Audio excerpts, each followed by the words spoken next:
I need a short drink or a long prayer. I've been sober, but I don't care. I'm so scared of my own self, I get no help, and that's no fair, so don't go there. I've been hell and back. I got scorched hair in this Gucci cap. I got empty bottles and a million follows. I regret swallowing the Ativan.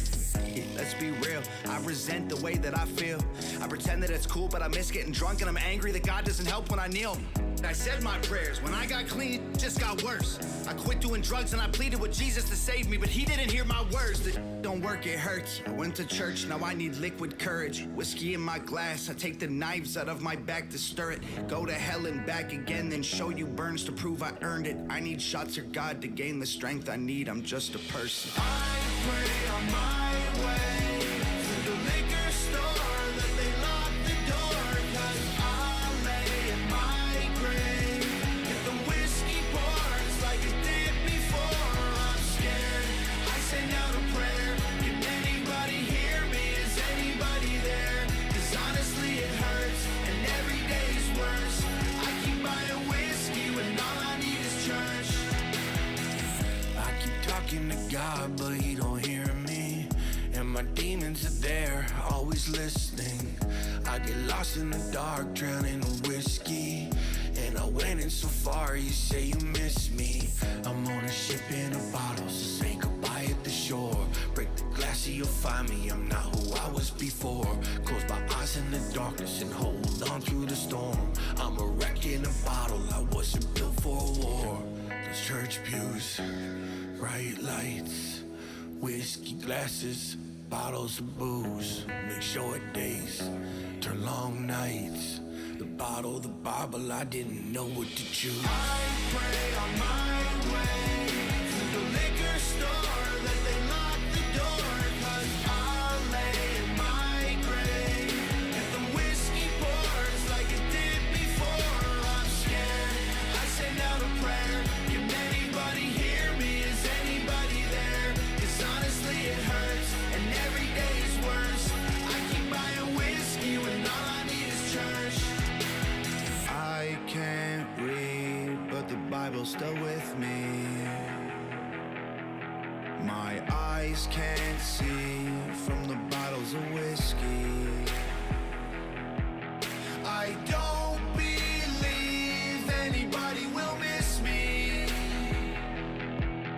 And I'm on my knees, tell me God, are you listening?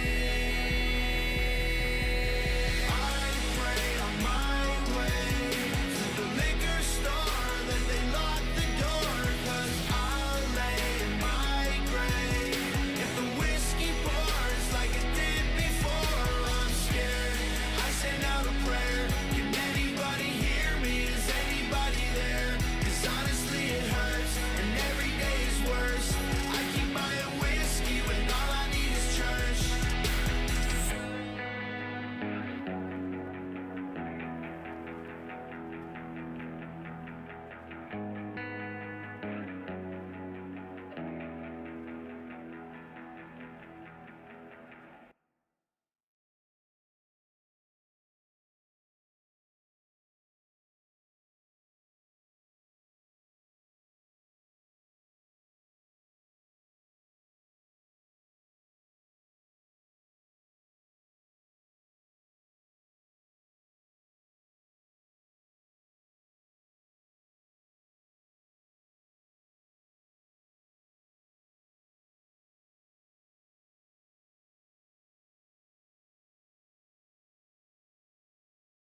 Burnout. We all experience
Hellraiser.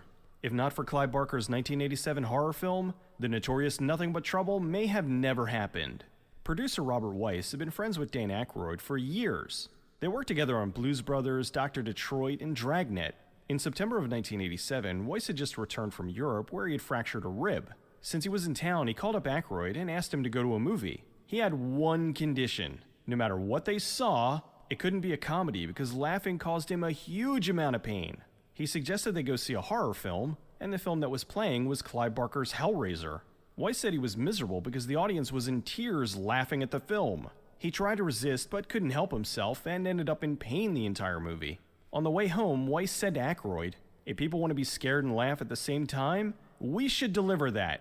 Dan mentioned this to his brother Peter, who reminded him of something that happened years earlier. Aykroyd's a car fanatic who would frequently drive cross-country when he could.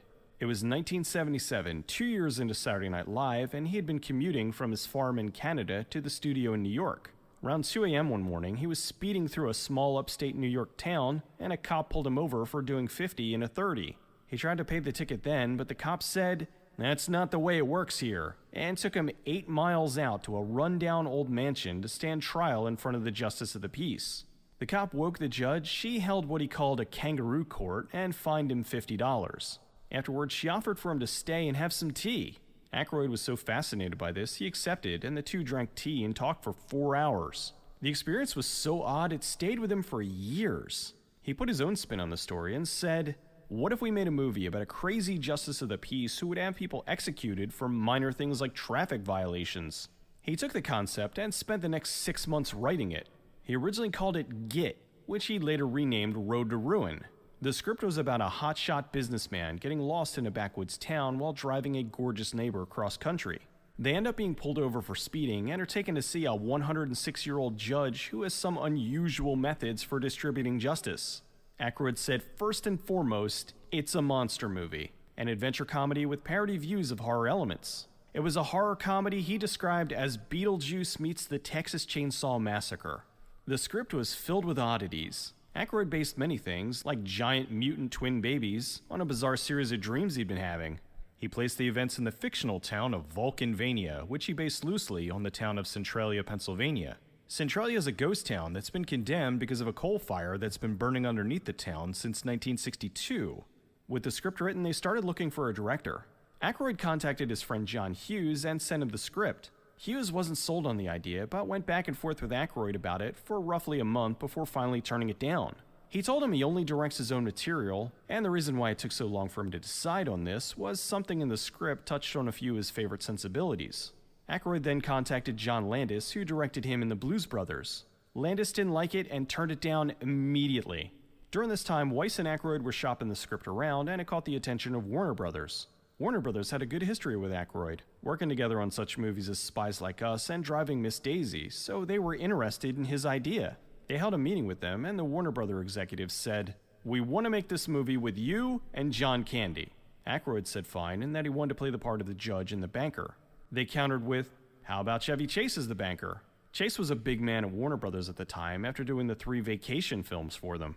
Aykroyd agreed, and everyone seemed happy, but then they asked who was going to direct. He knew he didn't have anyone lined up, and most likely it would take months to find someone. Not wanting the deal to fall through, he said, "I'll do it." The executives talked briefly to themselves and came to the conclusion of, why not? Aykroyd was excited and yet nervous. He had no real desire to direct, but knew this was the only way to get his story made. With the film greenlit, they needed to get the rest of the cast. They were able to hire Demi Moore to play Diane. She had just finished filming the paranormal love story Ghost, which would go on to be the second highest grossing film of 1990. Casting her in the film was a huge get. They then cast Taylor Negron as Fausto and Bertilla Damas as Ronalda. Aykroyd was signed on to play the Justice of the Peace, Judge Alvin J.P. Valkenheiser. But according to him, there was another part they couldn't get anyone to play, which was the giant adult baby named Bobo. So he agreed to play that part as well.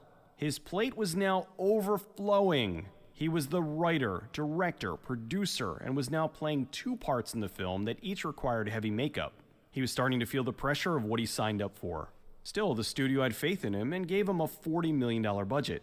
They decided to change the name of the film again from Road to Ruin to Trick House. Just another batch of hot pistol lily-wogged city chickens to run through Grandpa Alvin's trick house. Aykroyd had been in the business long enough to know that in order for him to make it through a production like this, he needed to hire some major industry veterans. He hired the amazing Oscar-nominated Dean Cundey to be the DOP. Aykroyd had a specific look in mind for the sets and needed someone who could deliver whatever crazy ideas he threw at them, so he hired William Sandell to be the production designer.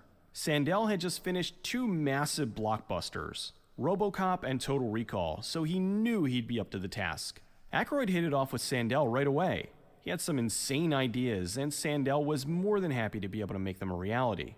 He was a kinetic artist who was excited to design all these machines for the film. The makeup designer was David Miller, who worked on The Terminator, Dreamscape, and A Nightmare on Elm Street.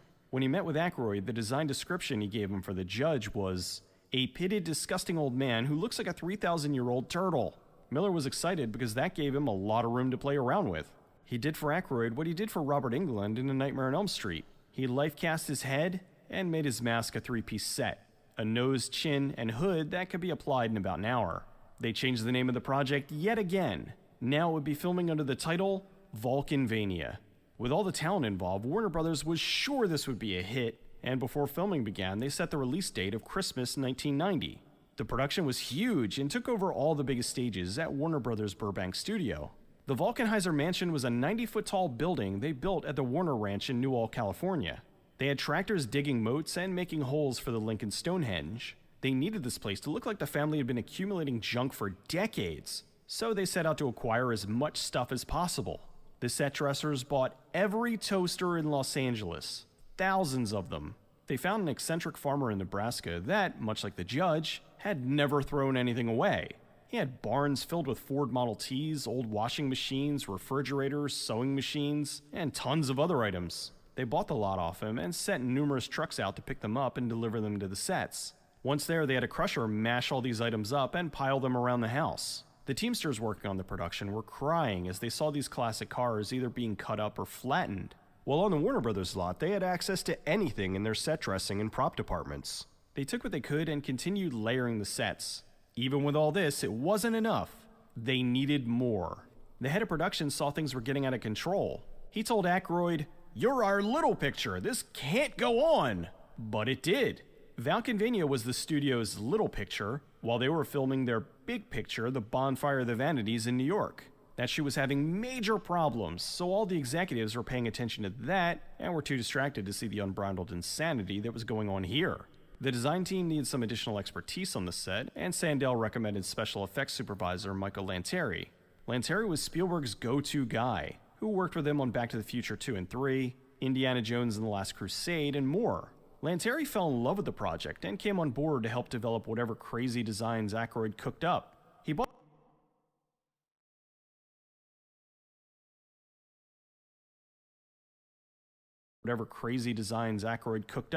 He bought a used roller coaster for $15,000 and reconfigured it to go through the house and to the outside, which was only the beginning.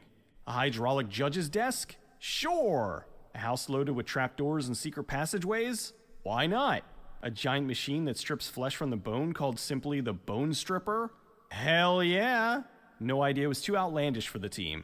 The crew loved Aykroyd. He gave them the ability to be as creative as they wanted. If someone had an idea, he was more than happy to listen. For example, one day the production designer was bouncing ideas off Aykroyd. He told him about this restaurant his grandpa used to take him to that would deliver your food on a model train. Aykroyd absolutely loved it. So they both went to the head of production and said they needed $25,000 to make a train set in a dining table. The production head gave them the money, but really didn't want to. He was just defeated at that point. As filming came closer, Aykroyd's worry turned to panic. Finally, on the first day of shooting, he was able to calm himself. He realized how lucky he was as a first-time director. He had some of the biggest actors at the time, Chevy Chase, John Candy, and Demi Moore, as well as one of the greatest groups of technical people any director could hope for. Still, the crew helped Aykroyd through the first few weeks of filming until he had the confidence to do what he wanted to do. How about a nice Hawaiian punch? As he said, by that time the crew was in sync with what I wanted. That made filming a wonderful experience. Despite feeling confident, he still felt silly giving orders while wearing a giant baby suit. Initially he was second-guessing himself until he started seeing the crew giving him looks like, "We believe you, Mr. Director, now will you let us do our job?" Since Aykroyd would be playing 2 roles in makeup as well as directing, they needed to make costumes he could get in and out of relatively quickly. The judge outfit was a life-cast mask and costume. The Bobo outfit was also a life-cast mask, but with a full bodysuit he had to get into that zippered up in the back. It took about an hour to get into each outfit. He continued directing while wearing the costumes, and it truly was a sight to behold seeing a giant 500-pound baby discussing camera angles with the DOP. Aykroyd wasn't the only one in makeup. John Candy played the dual role of the cop Dennis and Eldona. The crew had fun with Candy. When he arrived on set in the Eldona costume, they wolf whistled at him. Candy turned around and said, "Boy, the things I'll do for $1 million." The majority of the film was shot on the Warner Brothers backlot and stages, aside from the occasional location shoot. For the town of Vulcanvania, they used an old western backlot set, the same one used for High Noon. They paved the dirt road and made it look the best they could. Aykroyd was fascinated with cars, driving fast, and sheriffs. He has a huge collection of cop and sheriff badges, which he had the design team frame up for use in the courthouse set.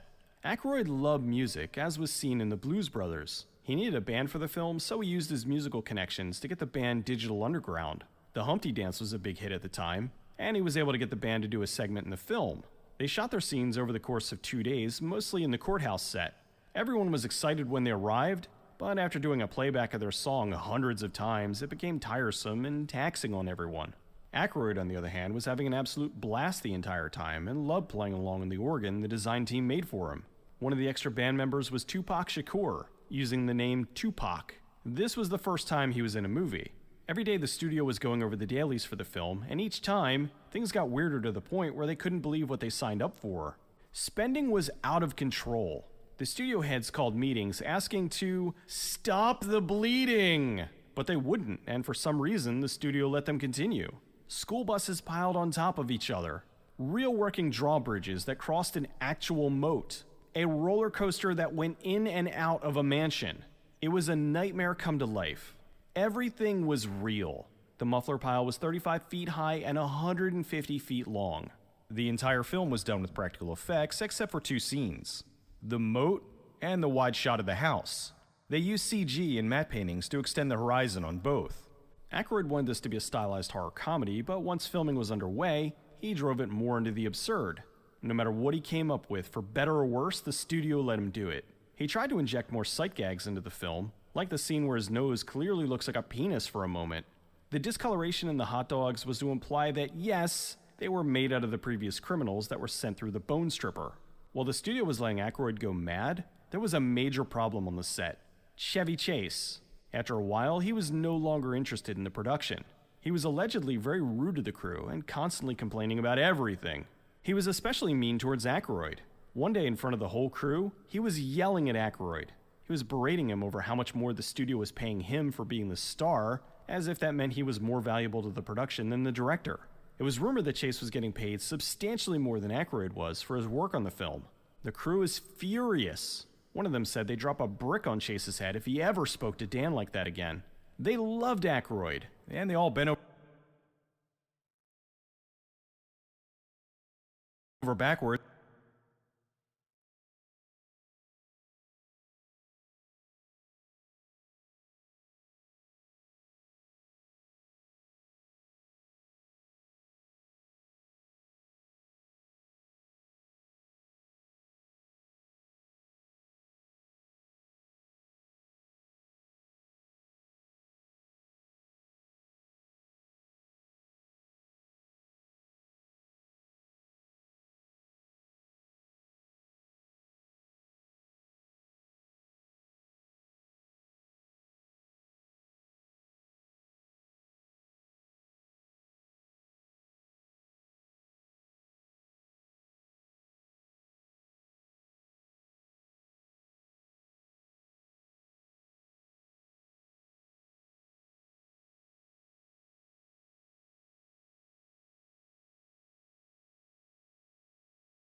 if he ever spoke to Dan like that again.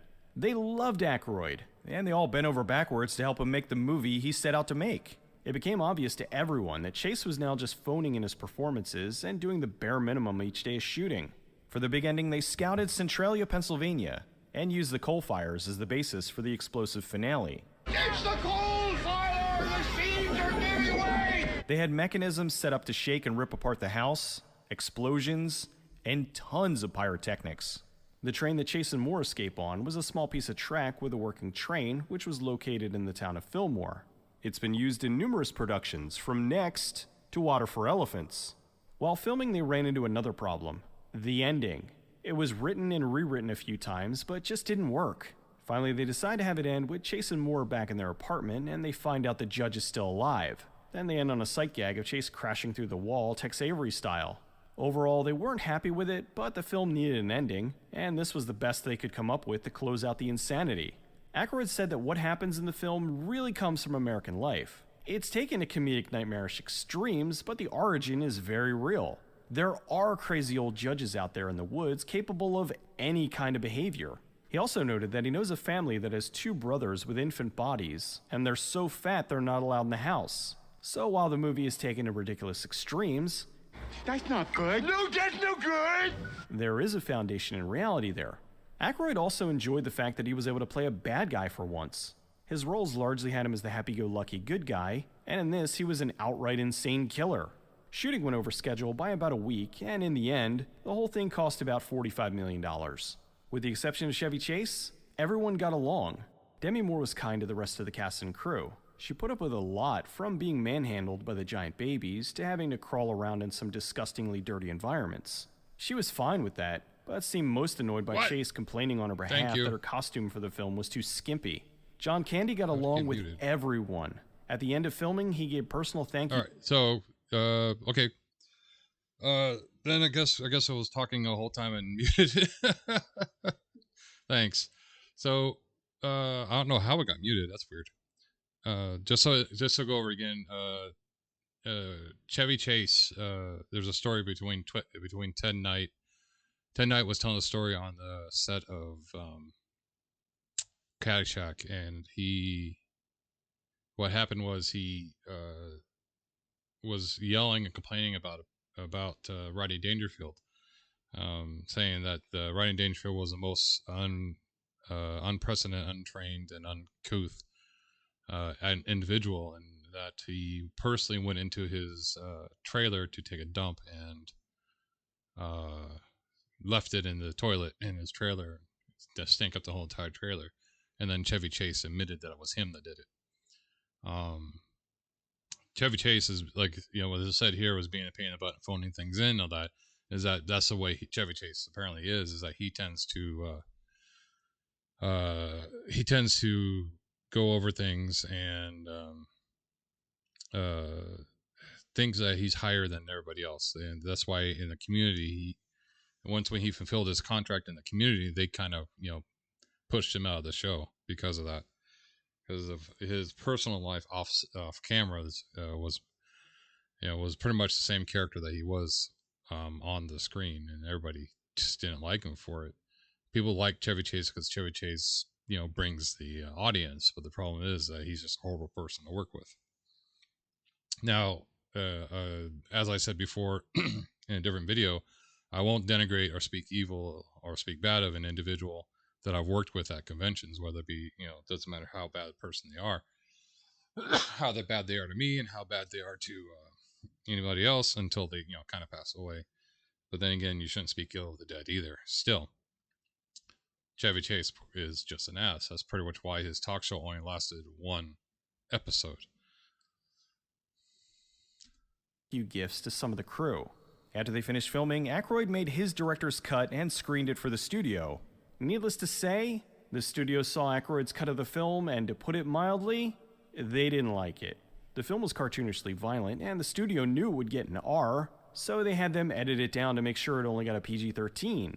They figured that would be the only way they might be able to salvage what they considered a mess. Because of this, they had to delay the film from its Christmas 1990 release and rescheduled it to hit theaters in February of 1991. With the new edit, the studio is now doing damage control. They got rid of the shooting title Vulcanvania and changed it to Nothing But Trouble, a line Diane says about Chris. Oh, you're nothing but trouble. With the new edit, they had a screening for the cast and crew in a local theater. None of the producers showed up. Aykroyd didn't show up. None of the principal cast showed up. The folks that were there were the crew and a few of the minor characters. They loved the movie and howled with laughter at all the bizarre creations that made it onto the screen. Everything they dreamed up, no matter how absurd, Aykroyd liked and was able to get the studio to give them the okay. It was one big crazy home movie to them. With the movie coming closer to release, they hired the famous artist Boris Vallejo to paint a promotional poster for the movie. Much like he did for the Vacation films, he painted a brilliant work that encompassed many elements of the movie. For whatever reason, the studio chose not to use it for the main marketing of the film, and instead went with the generic floating head poster. The original piece was auctioned off back in 2012. Wow. Nothing But Trouble opened on February 15th, 1991 in roughly 1,600 theaters and was a monumental failure. It opened in 8th place and had one of the lowest per-screen averages in movie history. It made about $8.5 million, which didn't come close to recovering its $45 million budget. It made less money than Warlock, which opened a month earlier in 261 theaters. To be fair, the movie that Warner Brothers was having other problems with, Bonfire of the Vanities, was moved into the Christmas slot that Nothing But Trouble was going to have. It fared similarly, opening in 8th place and taking in about $15 million in its run. While the flop initially hurt those involved, it didn't have any long-lasting effects, except for Aykroyd. He never directed again, and the flop damaged his relationship with Weiss, so they never worked together again. Numerous members of the crew worked on much bigger films in their careers, but many of them said this film was the most enjoyable work they've had in their professional lives. Yeah, the general consensus was they would do just about anything to work with Aykroyd again. Of course, that is likely to never happen. Nothing But Trouble is one of the most bizarre films ever made. It's hated by many, loved by few. Regardless of your feelings on the film one way or the other, You can't deny the amount of pure creativity put into this. It's like Aykroyd opened his brain and just filmed whatever spilled out. Add that to the fact that it's done by some of the best talent in the industry, so not only is it crazy, but it all looks great.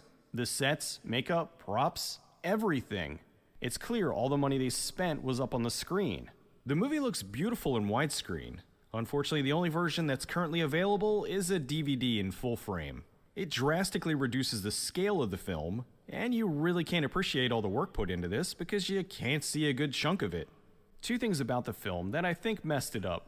First, the studio making them cut it down to PG-13. They should have let it stand as it was. They already sank a ton of money into it without question. Why change it so late in the game?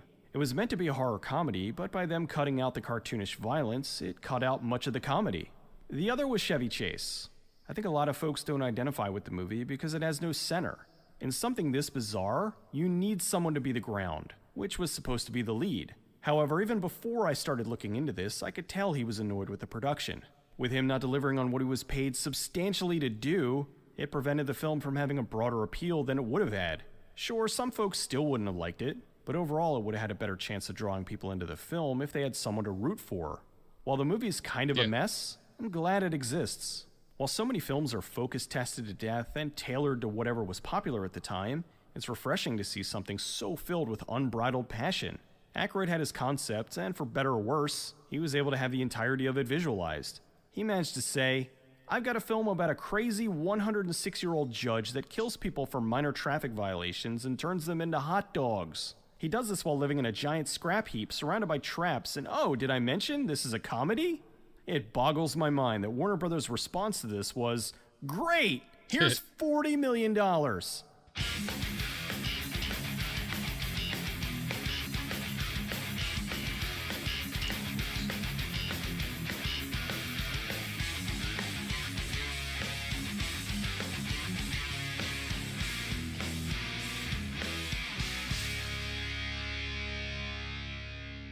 We don't want to hear the story of your life. We just want to pay the ticket and get the hell out of here. I'm sorry, Judge. Well, look at him. He's going on and on. This court herewith binds you over for a further appearance to be held at 4 o'clock tomorrow afternoon. We so deem for the public and common good that you be confined herein. So for now, What are you kidding? good night, Harry! Stay here.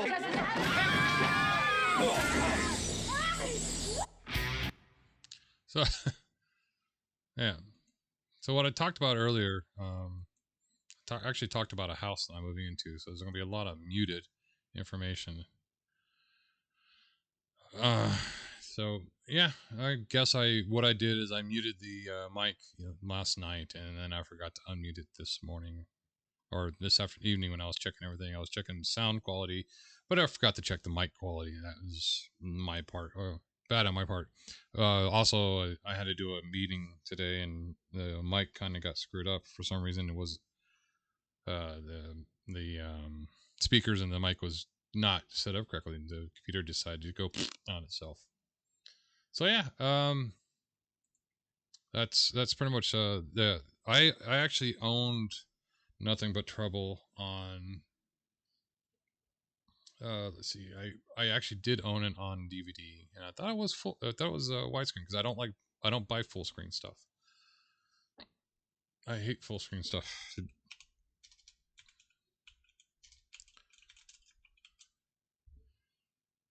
So you can get Nothing But Trouble right now on Vudu for $8. And it's of course the widescreen version. It's not the director's cut version. I think. Because PG-13 was a big thing in the late 80s, early 90s, where a lot of movies was PG-13 and just kind of odd. It's just Good Bad Flicks does an actual episode on whatever happened to PG-13, because you don't see PG-13 movies monikered anymore. You see a lot of PG and R, and that's it.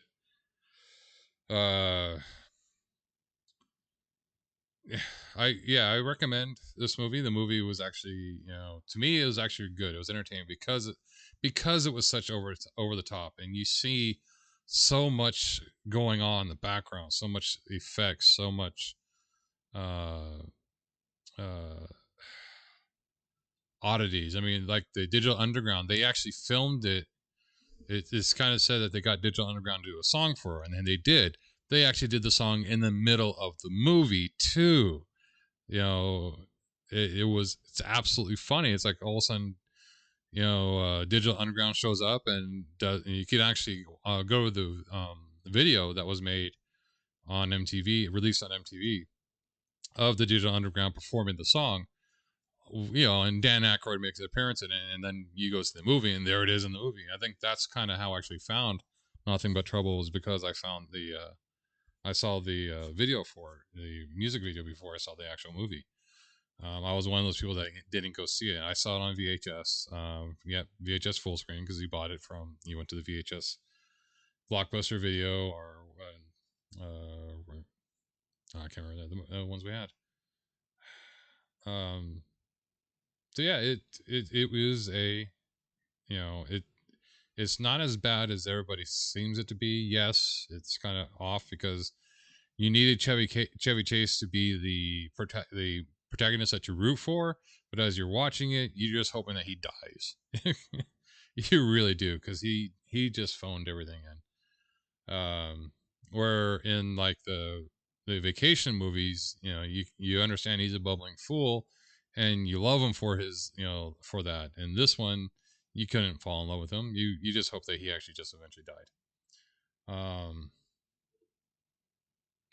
All right, let's do this. Let's finish it off with a little bit of Nick Harris's yacht rock that he created, and we're gonna have fun. Let's see, which one do I want to do?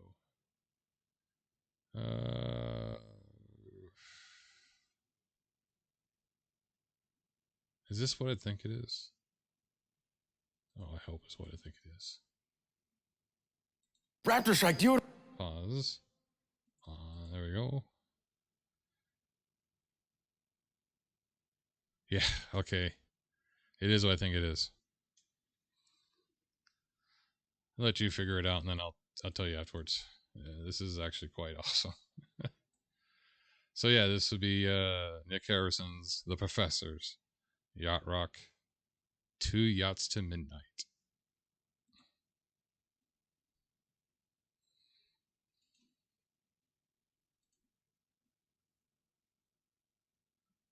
Oop, sorry, mute.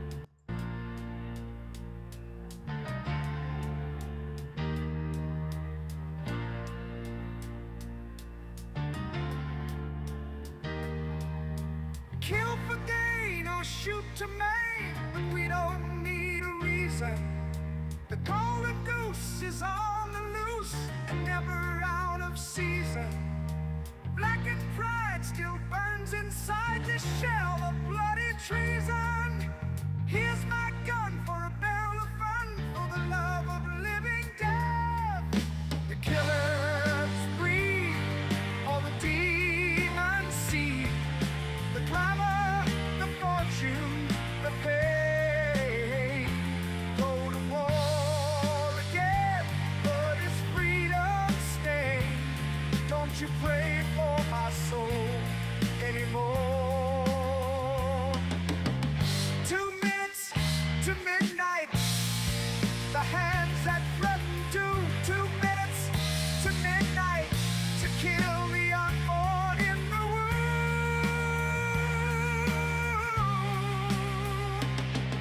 The barmen shout, let the creatures out, we'll show the unbelievers. Napalm screams of human flames for a pride time Belson feast, yeah. As the reasons fall, the carnage cut their meat and lick the gravy. We are the jaws of the war machine and feed it with our babies. The killers breathe, all the demons see. The glamour, the fortune, the pain. Not the song I was thinking of. Go to war again, but it's freedom stained. Don't you pray for my soul anymore. 2 minutes to midnight, the hands that threaten do. 2 minutes to midnight, to kill the unborn in the womb.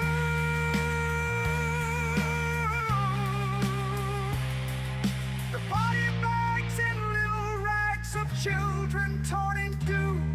and the jellied brains of those who remain to put the finger right on you. As the madmen play on words and make us all dance to their song, to the tune of starving millions to make a better kind of gun. The killers breathe, or the demons see, the glamour, the fortune, the pain. Go to war again, blood is freedom stain. Don't you pray for my soul anymore. 2 minutes to midnight, the hands that threaten do. 2 minutes to midnight to kill the unborn in the womb.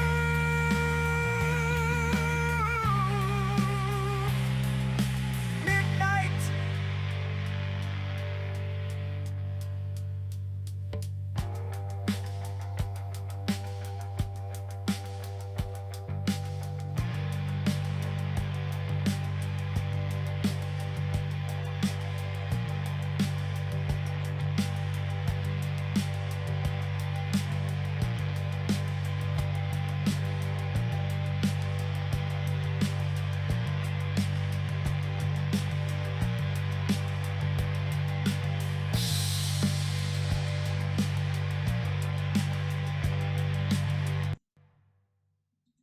It's 20. I got it. It's 2050.